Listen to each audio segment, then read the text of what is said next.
The weather issue that you mentioned is an interesting twist on what happened last week. I got the impression that it was always the plan anyway. Maybe the weather factored into the plan, but they wanted not much Drake Maye in the first preseason game. We had 7 Bailey Zappe drives. We had a lot more Joe Milton last week than we had last night. And now this week, as Jerod Mayo said after the game, the plan all along was to give Maye more reps. And one of the things that attracted Jerod Mayo and the Patriots to Drake Maye during the scouting process, and one of the things that came through last night in a positive way for the Patriots, the demeanor, the composure of Drake Maye. Here's Jerod Mayo from after the game explaining that aspect of the overall Drake Maye experience.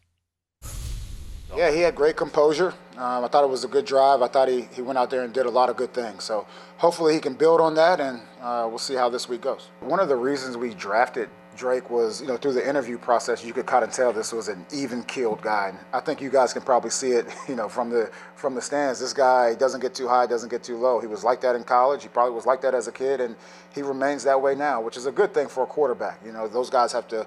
They have to maintain their composure and get the call to the huddle and get those guys out the huddle and be ready to go. So he's always been like that in my mind.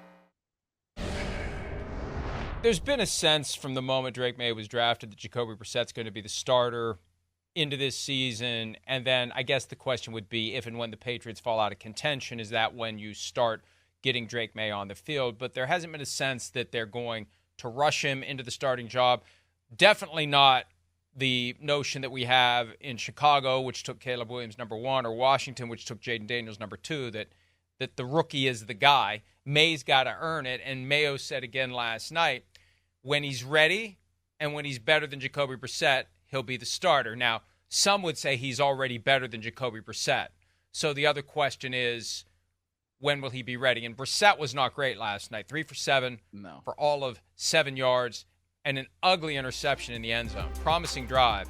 And this is the kind of thing that's going to make everyone in the organization say, maybe we should give the kid a chance. But I think they don't want to ruin the rookie. They don't want to put him out there before he's ready. And nights like last night, that's the kind of thing that will build confidence, that will cement that composure and have him ready to go and withstand the ups and downs of playing for a team that isn't regarded as one of the top teams in the conference or the division. And they got weaker this week with the trade of Matthew Judon because it's not like they got anything back that's going to make them better. This feels like a red shirt, mail it in, punch the ticket, wait till next year's season for the Patriots. And I think that's what's contributing to this notion of let's not throw this kid to the wolves. It's going to be a long year. We don't want him to be wrecked by a long year with a bad team, although it didn't wreck Peyton Manning when he was 3-13 as a rookie with the Colts in 1998.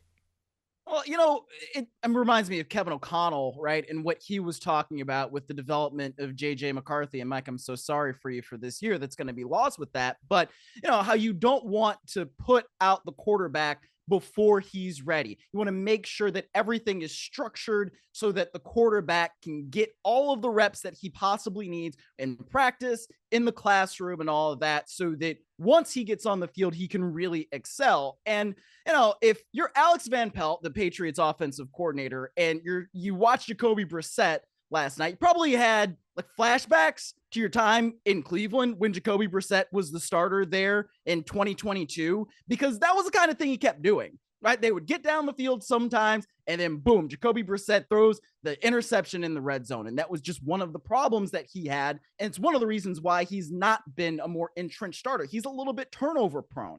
So those are the kinds of things that are going to lead the Patriots to say, all right, it's not that we're trying to push Maye's development or rush Maye's development, but we don't have to just hold him back, because if Jacoby Brissett's going to make those kinds of decisions as a veteran and turn the ball over like that, then why is it worse for us to put Drake Maye out there, right? So that's the kind of thing that, look, Jacoby Brissett needs to know, man, like you can't do those kinds of things anymore, because there really is somebody who's breathing down your neck right over your shoulder. And I know he said that as long as he's there, he intends to be the starter. But even in a preseason game, you make garbage interceptions like that where dude's not open and you're a veteran and you've got to know, like throw that one to the kid in the third row, so that you live to see another down in the red zone.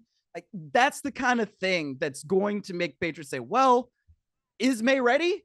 That question's going to come up more if he's that turnover prone once the regular season starts. And I don't want to dip too far into psychoanalysis of Jacoby Brissett here, but it could be that he tried to force the ball in there and make a big throw to impress people because he's starting to feel internally that the tide is turning toward the rookie, and I better do something with the opportunity I have to convince them to let me keep playing. I mean, that's why, and we're going to talk about the Vikings and Sam Darnold later in the program. For Darnold, that element's gone now. You're no longer thinking, oh, is this the drive? Is this the throw? Is this the mistake that's going to get them to say, let's just put the kid out there?